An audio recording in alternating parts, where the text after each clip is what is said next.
La actitud mental básica que produce riqueza y paz espiritual. Una vida de riqueza, disfrutada por un espíritu en paz, es la recompensa de los hombres que mantienen una actitud mental positiva. Con una definición de propósito se adiciona gran energía positiva a la propia actitud mental, y pueden emplearse motivos definidos para sostener las acciones que impulsen hacia la meta. Al mismo tiempo, es posible establecer guardianes espirituales que mantengan la actitud en un elevado nivel de, sí, que eviten conflictos de motivo y busquen armonizar con otras mentalidades positivas. Las computadoras que están empezando a manejar nuestro mundo son artefactos complicados. La mayoría de ellas, empero, tienen un principio básico muy sencillo, dicen sí o no. O abren una especie de portezuela eléctrica o la mantienen cerrada, y mediante la multiplicación de este proceso, pueden asimilar y seleccionar toda especie de información. La mente del hombre es muchísimo más maravillosa que cualquier máquina. Pero en su interior parece haber una cierta válvula de sino en el punto focal del pensamiento.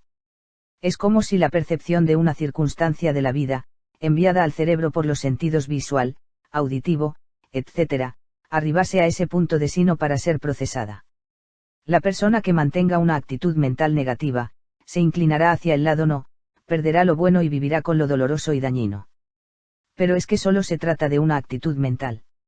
Sí, solo de una actitud mental, pero es precisamente en ello que radica el éxito o el fracaso, la paz del espíritu o la tensión nerviosa, la tendencia hacia una buena salud, o hacia la enfermedad. Por fortuna, es posible para todos el cambiar lo negativo a lo positivo y de esta manera condicionar en forma básica la mente para atraer todo lo que es bueno en la vida. Más aún, existen ciertas palancas de control que Dios nos proporciona y es fácil ver cómo la gente triunfadora las utiliza, una vez que se sabe cuáles son. Las iré dando a conocer paulatinamente a lo largo de este libro, para facilitar su memorización. De cuando en cuando verá repetirse nombres, hechos y métodos, pero esto es con el citado fin de que le sea más fácil recordar. Gobierne su actitud mental definiendo su propósito. Dice Emerson, el mundo dará paso al hombre que sabe a dónde se dirige. Piénsese en lo que significa saber a dónde se va. Por principio, en forma automática se sacudirá uno toda especie de dudas y temores que están prestos a colarse en el proceso de decidir. El propósito ha quedado definido y no hay más que hablar. Todas las ilimitadas fuerzas de la mente se enfocarán hacia ese fin. Al saber usted cuál es su meta, no puede extraviarse por circunstancias o palabras que nada tengan que ver con la misma. Mientras que antes la jornada cotidiana de trabajo pudo contener una gran dosis de movimientos desperdiciados, ahora los esfuerzos estarán ordenados de tal modo que todo movimiento físico o mental tenderá a apoyar a los otros. Es así como puede verse la relación con la formación de una fortuna, porque el trabajo bien hecho es un creador básico de riqueza. Ahora, en cuanto a la relación con la paz mental, diremos que la persona que se aplica con toda dedicación a su trabajo no tiene tiempo ni deseo de fijarse en los fallos de los demás, ni en alterar su consciencia haciendo chapuza en la labor, ni estará pendiente del reloj, etc. Tampoco desmayará ante los obstáculos que se presenten, porque su actitud mental positiva y bien enfocada, le ayudará a situarse en una posición ventajosa para encararse a los problemas y dominarlos. Es este el secreto del genio.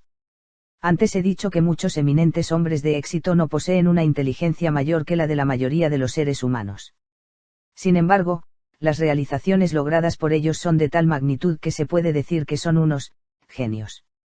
Es evidente que la actitud mental positiva de esas personas no hace que la capacidad mental de ellas sea precisamente mayor, pero sí más eficiente y disponible que la de la gente ordinaria.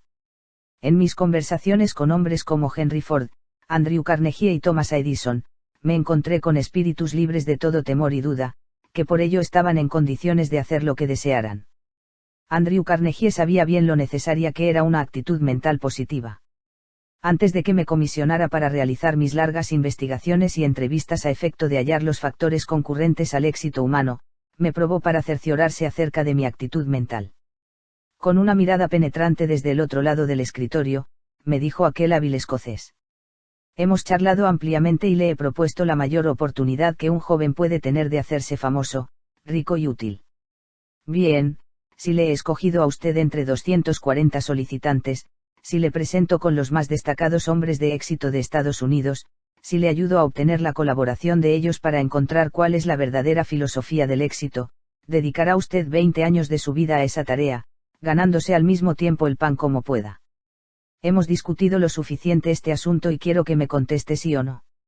En ese instante pensé en todos los obstáculos que surgirían en mi camino, en todos los contratiempos que tendría que afrontar, en el tiempo que tendría que gastar en la empresa, en la dificultad de escribir, y en el problema de ganarme la vida como pudiera al mismo tiempo. Fueron 29 segundos de lucha con una actitud mental negativa que, de haberme dominado, me habría afectado en forma negativa para siempre. Pero ¿cómo fue que supe que había tardado 29 segundos y no más? Porque cuando recuperé la actitud mental positiva que había perdido de momento, y dije, sí, Carnegie me mostró el cronómetro que había tenido en su mano por debajo del escritorio. En su interior me había concedido apenas un minuto para que demostrara mi estado mental positivo porque, de lo contrario, en su opinión no habría merecido la pena depender de mí. Al batir el plazo por 31 segundos, gané una oportunidad que estaba destinada a cambiar y mejorar la vida de millones de personas, incluyendo la mía propia. Una mente positiva entra en armonía con otras mentes positivas. Una vez que hube aceptado la gran tarea y que enderecé confiado mi mente hacia ella, encontré que todos los obstáculos que había imaginado se desvanecían. Desde luego mi actitud mental positiva me ayudó no solo a descubrir los secretos del éxito en 500 de los hombres más ricos de Estados Unidos, sino también a ganarme muchísimo más que el simple pan cotidiano. Sería por ser yo un genio. A este respecto quiero decir que tengo evidencia positiva de que no lo soy. En mis entrevistas con muchas personas, descubrí un hecho de gran valor, que una mente positiva automáticamente obtiene beneficios de otras mentes positivas. ¿Sabe usted cuál es el principio general de la radio? Cuando las vibraciones eléctricas de alta frecuencia son transmitidas a un alambre, esas vibraciones saltan al espacio. Otro alambre lejano, la antena receptora, las capta, y es así como un mensaje o una imagen puede ser enviada a millares, o millones, de kilómetros en esta era espacial de la comunicación. En el cerebro existen corrientes eléctricas. Ellas nos proporcionan una especie de estación radiodifusora privada a través de la cual podemos enviar al exterior cualquier clase de vibraciones de pensamiento que se deseen. Es necesario mantener ocupada esa estación emitiendo pensamientos de naturaleza positiva, pensamientos que beneficien a otros, y veremos que a la vez seremos receptores de vibraciones mentales emitidas por otras mentes cuya actitud está en armonía con la nuestra. En mis entrevistas con los personajes célebres que he mencionado, así como con otros como John Wanamaker, Frank Vanderlip, Edward Bok y Woodrow Wilson, tanto ellos como yo experimentamos esa sintonización de mente a mente. De otra manera estoy seguro de que habría tropezado con oposición cuando les pedí a hombres de tanta categoría como esos que me dedicaran parte de su tiempo y me comunicaran sus experiencias. Y no solo pasaron horas hablando conmigo, sino que me sirvieron de maestros y guías año tras año sin cobrarme por ello un solo céntimo. Crea usted con firmeza en lo que hace y verá el efecto tan grande de esa creencia en aquellos de quienes solicite ayuda. Dude, y entonces la parte negativa o del no en su mente asumirá la supremacía y atraerá la derrota en lugar de la victoria. Lo dicho bosqueja en forma muy general la fuerza saturadora de una actitud mental positiva. Pero veamos algunas otras, palancas de control, que se combinan con una actitud mental positiva para proporcionar riquezas y paz espiritual por toda una vida colmada de éxito. Los 9 motivos principales. No es por casualidad que los juicios ante los tribunales se basan en cuestiones de motivo. Todo lo que uno hace es resultado de un motivo o varios. Son 9 los motivos principales que figuran en diversas combinaciones. Los 7 positivos son: 1. La emoción del amor. 2. La emoción del sexo. 3. El deseo de ganancia material. 4. El deseo de autoconservación. 5. El deseo de libertad de cuerpo y mente. 6. El deseo de autoexpresión. 7. El deseo de perpetuar la vida después de la muerte. Las 2 emociones negativas son: 1. La emoción de cólera y venganza. 2. La emoción del miedo. En estos 9 motivos se encuentran las raíces de todo lo que se hace o se deja de hacer. La paz de la mente solo se consigue ejercitando los 7 motivos positivos como patrón general de vida. Cuando una persona posee paz mental, rara vez ejercita los 2 motivos o emociones negativos. ¿Por qué es imposible tener paz mientras se teme a algo o a alguien? Tampoco cuando se alberga ese tipo de enojo que lleva a desear la venganza o causar daño a alguien, sin importar lo justificado que pueda parecer. Los grandes hombres no tienen tiempo que perder en desear perjudicar a otros. Si dieran libre curso a este deseo, dejarían de ser grandes hombres. Cabe aclarar que esta clase de personajes no son inmunes al temor, pero el suyo no es ese miedo que se adhiere en forma constante y quita toda alegría de vivir. Es necesario recurrir a los hombres pequeños, mezquinos, para encontrar patrones vitalicios de temor y enojo. Su mente está llena de estas influencias negativas, que les es imposible encontrar la fuerza para modelar las circunstancias que desean. En fecha reciente, hablaba yo con una persona, de unos 60 años, la cual hace 15 perdió todo su dinero en una aventura en el campo de los bienes raíces. Siguiendo el consejo de un amigo, pidió una fuerte suma de dinero prestada a efecto de invertir en unos terrenos pantanosos, en la suposición de que en un par de años más ese territorio estaría en gran demanda para urbanizar. Las cosas no tuvieron lugar como se esperaba, los pagarés de nuestro amigo se vencieron y se vio precisado a malbaratar su negocio de venta de zapatos al detalle. El sujeto que tan mal le aconsejó, también perdió dinero en la empresa. Sin embargo, nuestro hombre concibió un gran rencor hacia su amigo y prometió vengarse, aunque fuera lo último que pudiera hacer. Y casi lo hizo. 5 años de rencor le incapacitaron hasta para hacer negocios. Entretanto, su amigo prosperó y parecía hallarse fuera del alcance de cualquier venganza. El hombre que perdió su dinero, terminó perdiendo el equilibrio de la mente y se vio precisado a pasar 6 meses en un tranquilo lugar en el campo, rodeado de un elevado muro. Pero, en el último mes de su confinamiento, se recuperó lo suficiente para dar oídos a su consejero, quien le advirtió que el rencor y el deseo de venganza le habían hecho mucho más daño que el que le había causado la pérdida de sus bienes. Se le persuadió a perdonar a aquel amigo que le había hecho entrar en el fracasado negocio. Hasta le escribió, comunicándole el cambio de sus sentimientos y de su modo de pensar. Cuando regresó a sus actividades comerciales, lo hizo lleno de amor hacia sus semejantes y con la determinación de mantener de nuevo a los 60 años, se abrió paso de nuevo. Ahora, a los 60, tiene una buena posición y, lo que es más importante, disfruta de una gran paz mental, que es la verdadera riqueza.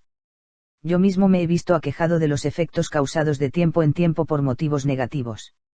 Cuando estuve escondido, como relaté páginas atrás, actué al principio basándome en un prudente motivo de autoconservación. Pero lo malo, es que este sentimiento desembocó en miedo y con el miedo sobrevino la miseria. Por fortuna, me percaté a tiempo de lo que me estaba sucediendo. Después de eso, nunca más me volví a abandonar. Usted puede llamar a los 8 príncipes guías, para que monten guardia a la puerta de su mente. Usted puede percatarse bien de la existencia de ciertos principios de guía o conducción personal y de protección. Para hacer estos principios objetivos y fáciles de recordar, es conveniente encarnarlos, visualizándolos como si fuesen príncipes armados de punta en blanco que montan guardia a las puertas de la mente. Estos caballeros se enfrentarán a toda vibración pensamiento que trate de colarse. Ellos mantendrán la mente de usted en actitud positiva, eficaz y libre de discordia. Diré a usted a continuación los nombres de mis príncipes personales, en la inteligencia de que usted puede modificarlos para acomodarlos a sus propios requerimientos.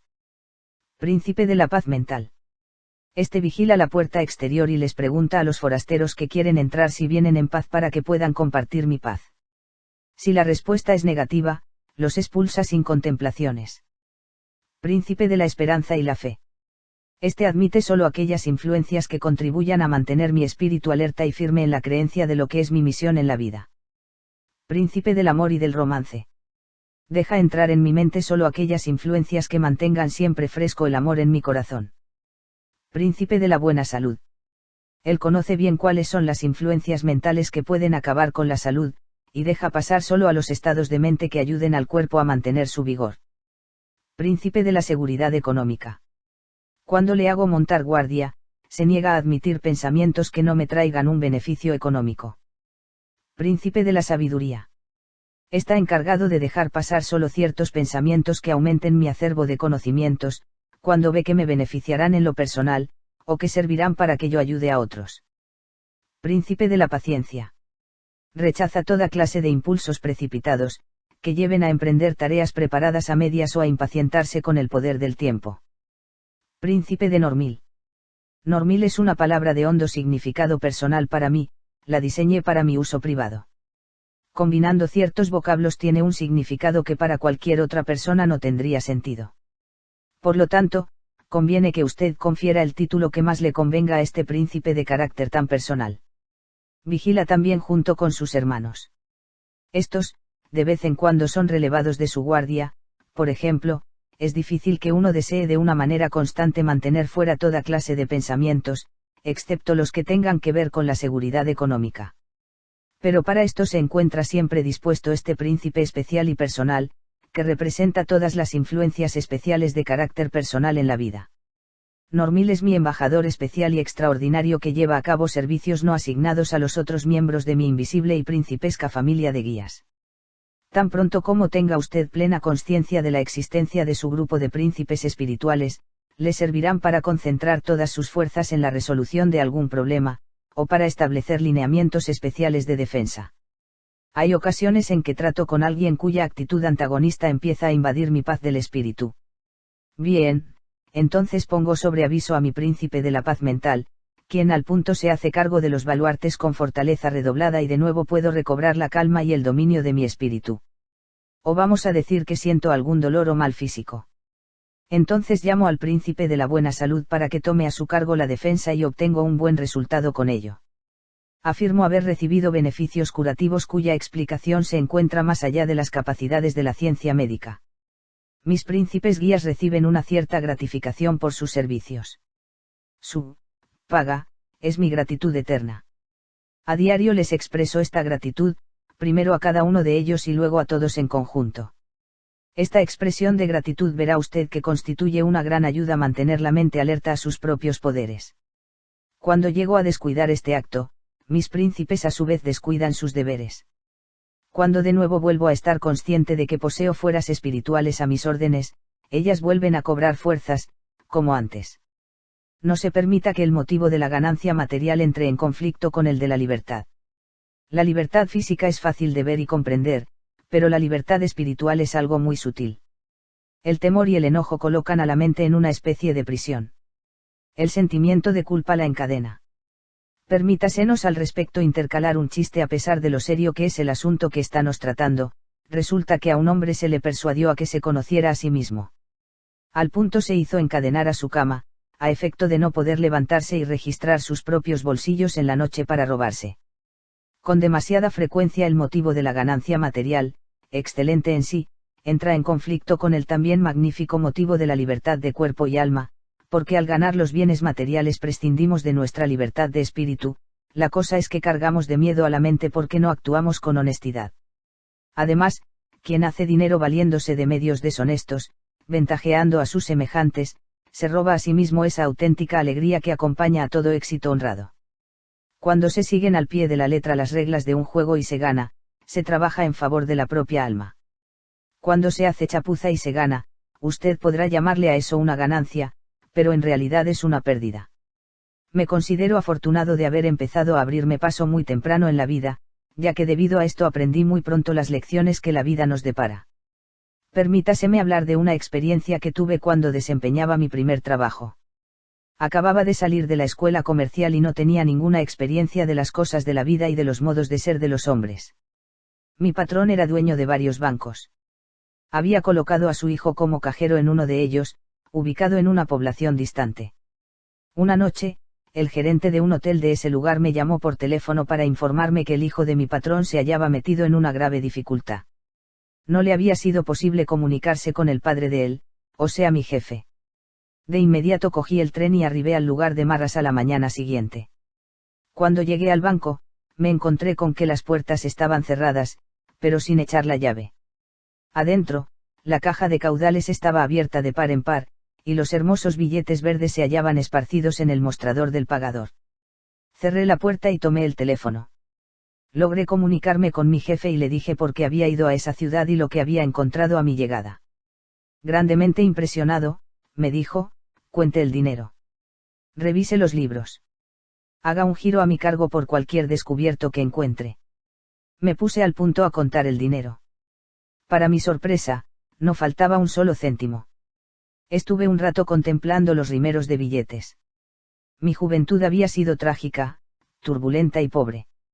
Mi estado presente era de escasez económica y ahora tenía allí, delante de mi persona, alrededor de $50.000 en efectivo, de los cuales muy bien podía embolsarme la mitad sin que nadie lo supiera ni me exigiera cuentas.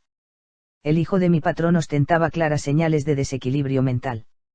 Todo el mundo creería que él había dispuesto del dinero. Además, todos sus actos correspondían a un ladrón y yo era el único que sabía que no era culpable. El motivo de la ganancia material pesó en esos momentos sobre mí con gran fuerza. Pero el motivo de la libertad me dijo, no lo hagas. O más bien fue algo lo que me hizo seguir siendo honrado, porque en esa época no podía identificar los motivos principales que mueven a uno. Quizás ese, algo, fue el resultado de ciertas conversaciones que tuve con mi madrastra antes de partir de casa, en las cuales me inculcó la verdad de que yo era el dueño de mi propia alma y que siempre debía vivir en consonancia con ese principio. Procedí a guardar el dinero en la caja de caudales y enseguida llamé por teléfono a mi jefe para informarle que no había ningún desfalco y que no faltaba un solo centavo. Salí del recinto del banco con el espíritu en paz, libre, positivo y alegre. A partir de entonces, he puesto el motivo de la libertad por encima del motivo de la ganancia material. He llegado a tener todo el dinero que necesito, sin poner para nada en peligro mi libertad. Este episodio fue uno de los varios que me llevaron a Andrew Carnegie y a la realización de mi meta en la vida. Volviendo a mi patrón, diré que se mostró muy agradecido por la forma en que había protegido la reputación de su hijo. Más tarde me costeó mis estudios en la Georgetown University La Chool. Esto me condujo a través de un encadenamiento de circunstancias a entrar en contacto con el señor Carnegie. Si yo hubiera cedido al impulso de la ganancia material aquel día, la ciencia de la realización personal jamás habría existido. Es muy cierto lo que dice Emerson de que existe un socio silencioso en todas nuestras transacciones y hay del hombre que pretenda jugarle una mala partida a la vida. La vida le devuelve a uno, como un eco, los propios pensamientos. Los pensamientos son cosas, afirma un poeta, y en verdad que tienen una existencia propia, con lo que una maldición se vuelve contra quien la profiere y una bendición también, al ser reflejadas por el potente espejo de la vida. Otro poeta dijo, soy el capitán de mi destino, el capitán de mi alma. Y esto es muy cierto, con lo que las dos verdades armonizan. Cuando un alma orientada en un sentido positivo emite pensamientos, el mundo devolverá más y más influencias positivas que ayudarán al emisor. Vuelva párrafos atrás y lea de nuevo la lista de los 9 motivos básicos. Concéntrese en los 7 positivos. Recuerde que es muy posible que estos puedan entrar en conflicto, como hemos visto, pero en términos generales todos siguen el mismo camino y, mediante una actitud mental positiva, le llevarán a usted a donde quiera ir.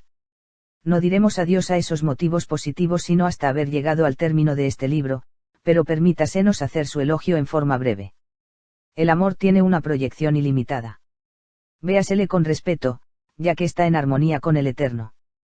Prodíguelo y verá cómo le es devuelto en abundancia. Deje de darlo y no lo recibirá. En ninguna otra emoción, motivo o deseo se hace tan ostensible el espejo de la vida.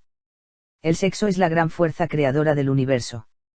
En sus planos más elevados se funde con el amor, pero este puede existir sin tener un carácter sexual. El gran poder del sexo puede ser transmutado en acción para la consecución de elevados propósitos, y tan importante es en este aspecto que posteriormente le dedicaremos un capítulo entero.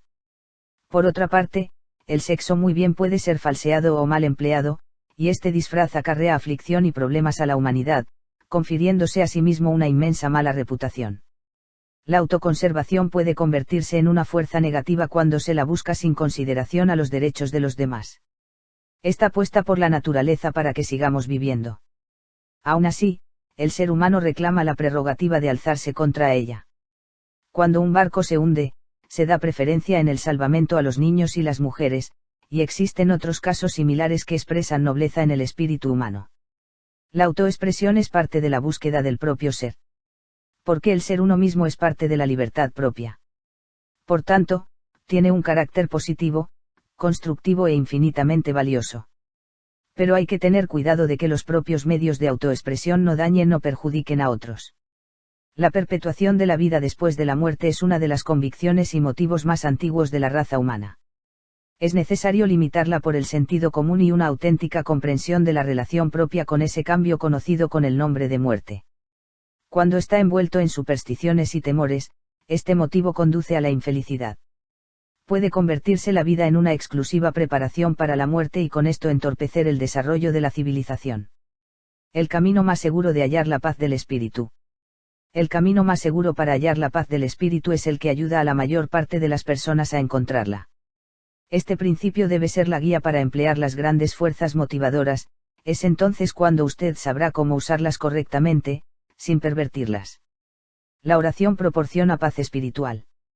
Si puede hacerlo. Más bien, debería hacerlo. Pero lo malo es que mucha gente recurre a la plegaria solo en el tiempo de la aflicción, cuando el motivo miedo domina su mente. Este enfoque es de carácter negativo y, en consecuencia, los resultados tienen que ser también negativos. Las oraciones que acarrean la paz del espíritu surgen de un espíritu que produce un mensaje pleno de confianza aun cuando la mente esté abrumada de problemas y aflicción de los problemas nace en la mente que sabe que los problemas solo se solucionan una vez que se han hallado dichas fuerzas y que poseen una confianza perfecta en la existencia de las mismas. Como otros muchos hombres, tengo la convicción de que existe una inteligencia más allá de lo humano. Creo que la mente condicionada en forma positiva puede a veces armonizar con esa inteligencia. Sin embargo, el acondicionamiento de la mente por medio de la oración o la decisión, es algo que el individuo debe conseguir por sí mismo. Cuando Dios hizo al hombre libre de forjarse su propio destino y escoger entre el bien y el mal, también le concedió esa prerrogativa. Toda realización importante tuvo que existir en forma de idea antes de que pudiera hacerse realidad. Revisión del capítulo 3. La vida dice sí cuando se tiene una actitud mental positiva. La mente del hombre es más admirable que cualquier máquina computadora. Al igual que éstas, empero, parece procesar mucho de su pensamiento en una portezuela de sí y no. Una actitud mental positiva ayuda a encontrar todo posible sí en cualquiera de las circunstancias de la vida. Aun cuando la actitud que tenga usted en este momento sea negativa, la puede cambiar a positiva y abrir de este modo su vida a todo aquello que es rico y gratificante. Gobierne su actitud mental positiva teniendo un propósito definido. Los hombres célebres que han triunfado en la vida, nunca dudaron de su habilidad en hacer aquello que deseaban. Cualquier persona, en cualquiera de las épocas de su vida, puede lograr los beneficios de este método transformador de la mente. Concentre su mente en un propósito único y obtendrá un poder, genial, ya que entonces su mente trabajará con mucha mayor eficiencia. Verá cómo dará con medios para enfrentarse a los problemas que antes le acobardaban y salvará los obstáculos que se le presenten. Una mente positiva sintoniza otras mentes positivas. A través de esta radiodifusión mental, usted intercambiará información y orientación inapreciables. Controle los motivos principales que dominan su vida. 7 motivos positivos y 2 negativos son los que se encuentran detrás de todo lo que uno hace. Los hombres insignificantes permiten que las 2 emociones negativas, la cólera y el miedo, les despojen de la paz espiritual impidiendo que su mente conciba y actúe con grandeza. Los hombres grandes utilizan los 7 motivos positivos para estructurar el género de vida que desean. Es posible hacer que los príncipes guías monten guardia a la puerta de la mente, impidiendo que penetren a ella las influencias negativas. Cuando utilice a esos príncipes espirituales, verá que siempre están prestos a entendérselas con cualquier situación de emergencia, como podría ser una amenaza a la salud, o bien las necesidades cotidianas. Usted puede impedir que sus motivos se opongan entre sí. El anhelo de ganancias materiales puede entrar en conflicto con el deseo de libertad, pero no hay que olvidar que la libertad de cuerpo y espíritu es más importante. La emoción del amor será suya mientras usted brinde amor a los demás. El sexo es una fuerza creativa que no debería ser desvirtuada o mal empleada. La convicción en una vida después de la muerte debe ser liberada de todo miedo y superstición. La autoexpresión y la autoconservación son importantes derechos humanos que le beneficiarán, siempre que usted no haga daño a otros. Los motivos de carácter positivo le conducirán, y los motivos de carácter negativo, aun suponiendo que le toquen, no le harán daño si recuerda lo siguiente: la manera más segura de conseguir la paz del espíritu, es ayudar a un mayor número de personas a conseguirla.